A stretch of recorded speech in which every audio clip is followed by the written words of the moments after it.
તો મિત્રો, બંગાળની ખાડીની વેલમાર્ક લો પ્રેશર સિસ્ટમ હવે મજબૂત થઈ અને ડિપ્રેશનમાં ફેરવાઈ ગઈ છે અને ગુજરાત ઉપર ગઈકાલે રહેલું સ્ટ્રોંગ સર્ક્યુલેશન આજે પણ યથાવત રહ્યું છે।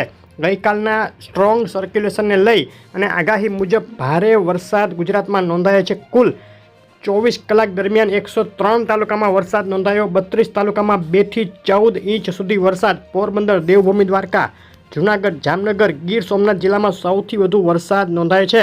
છેલ્લી 26 કલાકમાં પોરબંદરમાં 17 ઇંચથી વધુ વરસાદ નોંધાઈ ગયો છે અને આ સિવાયના વિસ્તારોમાં પણ 2 થી 10 ઇંચ અને આજે વહેલી સવારથી પણ વરસાદ ચાલુ રહ્યો છે। જૂનાગઢ, પોરબંદર, દેવભૂમિ દ્વારકા અને જામનગર જિલ્લાના કેટલાક વિસ્તારોમાં સેટેલાઇટ પિક્ચર ઉપર નજર કરીએ। છેલ્લી 24 કલાકનું દેશભરનું સેટેલાઇટ પિક્ચર જોઈએ તો બંગાળની ખાડીમાં જે ડિપ્રેશન સિસ્ટમ છે તે હવે ધીમી ગતિએ આગળ વધી રહી છે, જેને લઈને બંગાળની ખાડીથી લઈ મધ્ય ભારત અને ગુજરાત ઉપર સર્ક્યુલેશન છે, તેને લઈને ગુજરાતના પશ્ચિમ વિસ્તારો અને અરબ સાગરમાં ગાઢ વાદળો જોવા મળી રહ્યા છે। ગુજરાતનું છેલ્લી 24 કલાકનું સેટેલાઇટ પિક્ચર જોઈએ તો સૌરાષ્ટ્ર અને કચ્છના વિસ્તારો તેમજ ઉત્તર ગુજરાત બોર્ડર વિસ્તારોમાં મુખ્યત્વે ગાઢ વાદળો જોવા મળ્યા હતા। તીવ્ર ગાજવીજ ગઈકાલે પશ્ચિમ સૌરાષ્ટ્રમાં મેઘતાંડવ જોવા મળ્યું હતું।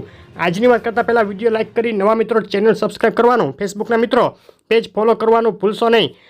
ચાર્ટ જોઈ લઈએ પવનના તો સરફેસ લેવલ પવનનો ચાર્ટ જોઈએ તો અત્યારે બંગાળની ખાડીમાં ઓરિસ્સાના કાંઠે ડિપ્રેશન સિસ્ટમ સક્રિય છે। ચોમાસાની ધરી તેને નોર્મલ કરતાં દક્ષિણ તરફ અત્યારે હજુ પણ સરકેલી છે અને દક્ષિણ રાજસ્થાનથી લઈ અને બંગાળની ખાડીમાં ડિપ્રેશન સુધી જઈ રહી છે। સરફેસ લેવલ ઉપર ગુજરાતનો ચાર્ટ જોઈએ પવનનો તો એક સ્ટ્રોંગ સર્ક્યુલેશન અત્યારે મધ્ય ગુજરાત લાગુ વિસ્તારોમાં છે, જે આજે સાંજે રાત્રે ધીમે ધીમે નબળું પડશે।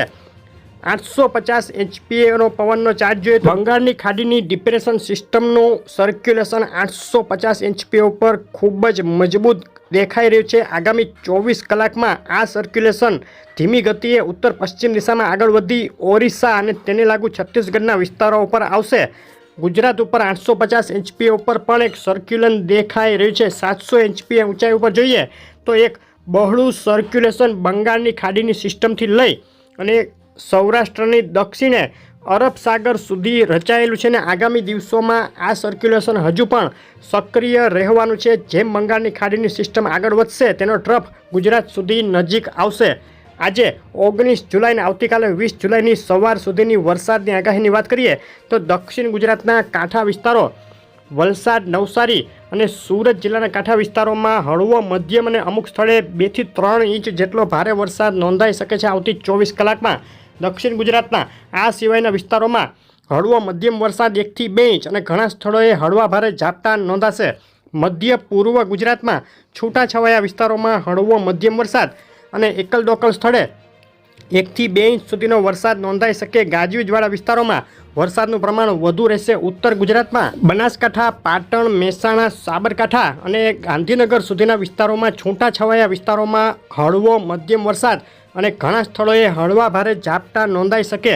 અમુક સ્થળે તીવ્ર ગાજવીજ સાથે 1 થી 2 ઇંચ સુધીનો વરસાદ આવતી 24 કલાકમાં શક્ય ગણી શકાય।